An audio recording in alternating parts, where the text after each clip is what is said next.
What's up guys, Nick and Hannah here, and today we're going to be sharing 10 things that we no longer buy. And yes, we have decided on these things together. It's not just one of us telling the other one that we can't buy these anymore. Whatever you need to tell yourself to sleep at night.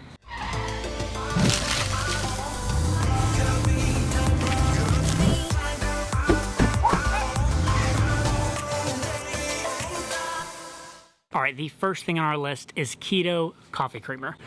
Oh, keto. Okay, so I'm sure you've probably heard of the keto diet by now, and if you're a raving fan, like, hey, more power to you. My best friend does the keto diet, he swears by it, he loves it. Glad for him. We had like a 24-hour period where we decided to get on the keto diet.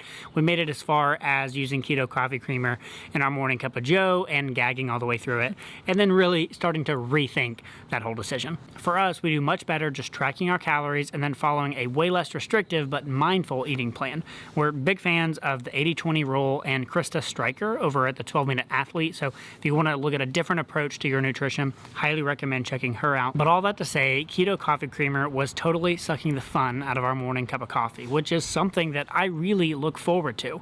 And although it's really popular, eating keto isn't the only way to live a healthy lifestyle. And for us, the benefits, they just didn't outweigh the costs. Number 2 is plug-in air fresheners. When you live in 180 square feet with 4 pets, some sort of air freshener is a must. Nick won't let me call many things a need, but even he will admit that air fresheners are eerily close to crossing that threshold. So we used to stock up on plug-in air fresheners whenever Bath & Body Works would have a sale, but we also burned candles. After doing this for about a year, I realized that I never even smelled the plug-in air fresheners. They just kind of made me feel better. So when we stopped to think about it, we were paying double to accomplish one task. So we decided not to buy the plug-in air fresheners, and we stick to candles that are from TJ Maxx, of course.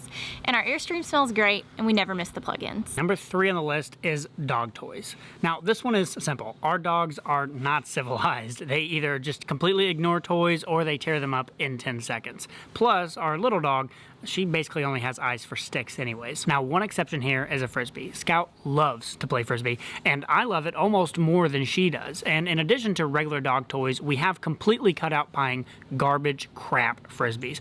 My Scout deserves only the best, so we buy her a Ultra Star Frisbee every few months to keep our Frisbee game really strong. And although you won't find BarkBox or Pooch Perks on our Airstream doorstep, rest assured our dogs are anything but deprived. Number 4 is vitamins, and this falls under the category of doing things to make yourself feel better without actually addressing a problem. Paula Pant talks about this in regards to people who try to save money by doing DIY things like making their own toilet paper out of tree leaves. Don't get any ideas. And then they continue to do things like take out car loans and take on a whole bunch of credit card debt, so they're kind of missing the mark by just a little bit. For a while, Nick and I were taking a concoction of vitamins, but we weren't exercising or trying to eat any healthier, so we were definitely missing the mark. Our money spent on vitamins wasn't accomplishing anything but giving us really expensive urine and a false sense of security. So we cut the vitamins and got serious about improving our health in other ways.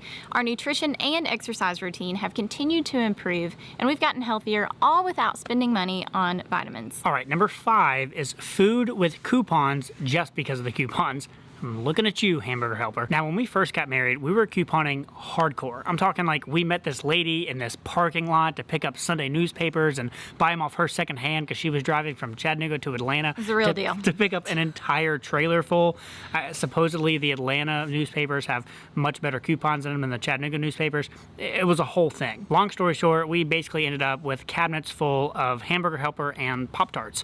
Obviously, we were working on our beach bodies at the time. But in all seriousness, we did buy a lot more junk food back then just because we had a coupon for it. These days, we try really hard to only buy fresh and healthy foods, and we managed to cut costs by making sure we only buy what we can actually consume. Which, I won't lie, having a refrigerator the size of a shoebox helps that a whole lot. Number 6 is clothes that we don't absolutely love. In the Curated Closet, Reese talks about establishing your style standard, and this is something that really changed the way I shop. I grew up in a family of bargain shoppers, so I used to go to some department store and buy 17 items just because it was on the rack that was an extra 30% off the original 50% off, or whatever they do. I'd come home with a carload of stuff and none of it was anything that I loved. Enter the Curated Closet and style standards. A style standard means that you establish your non-negotiable clothing features before you go shopping. Here's a few of mine. 1, I don't buy anything made of uncomfortable fabric.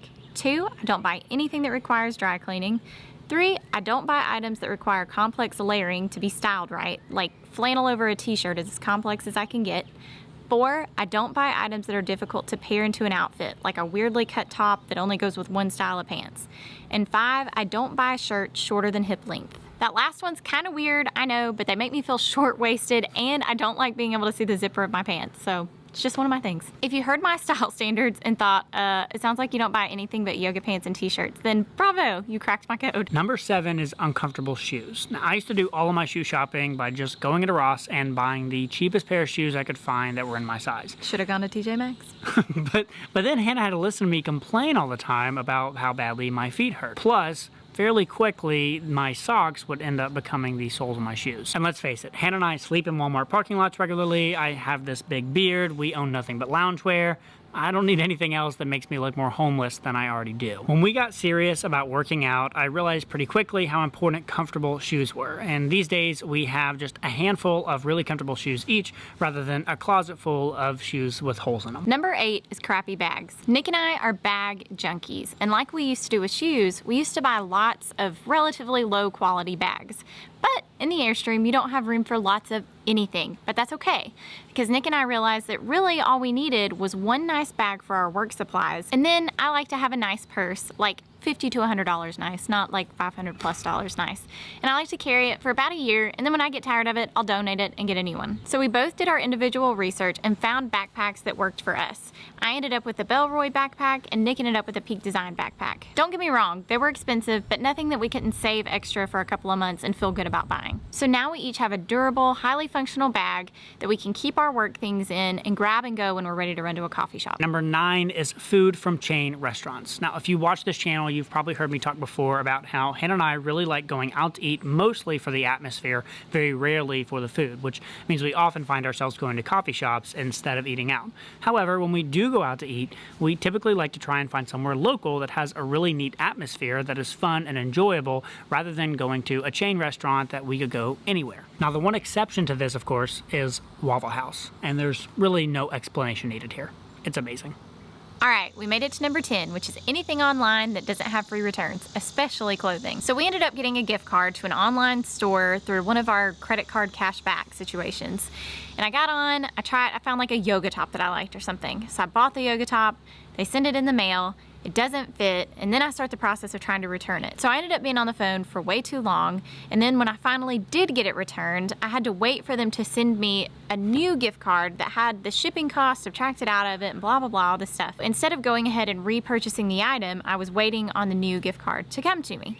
So by the time it did come, I got online to reorder the item in the right size, but it was already sold out in my size. The whole thing was much more frustrating than it sounded just then, or either I just have a really short temper, but I decided that it wasn't even worth trying to order anything else, and I just forfeited the gift card. I've had several instances like this, and I found that when I do order things online, if they fit okay, I keep them even though they're not things that I would have bought if I tried them on before purchasing. So in general, I try to stay away from online clothing shopping. It makes it easier to stick to my style standards, and I can really tell if I love an item before I buy it and not go through the hassle of returns. All right, so those are the 10 things that we no longer buy. If you like this video, please be sure to hit the thumbs up button and let us know down in the comments below what's something that you no longer buy. It's really fun for us to see where your priorities lie, and hey, you might show us something that we're currently buying that we should be rethinking.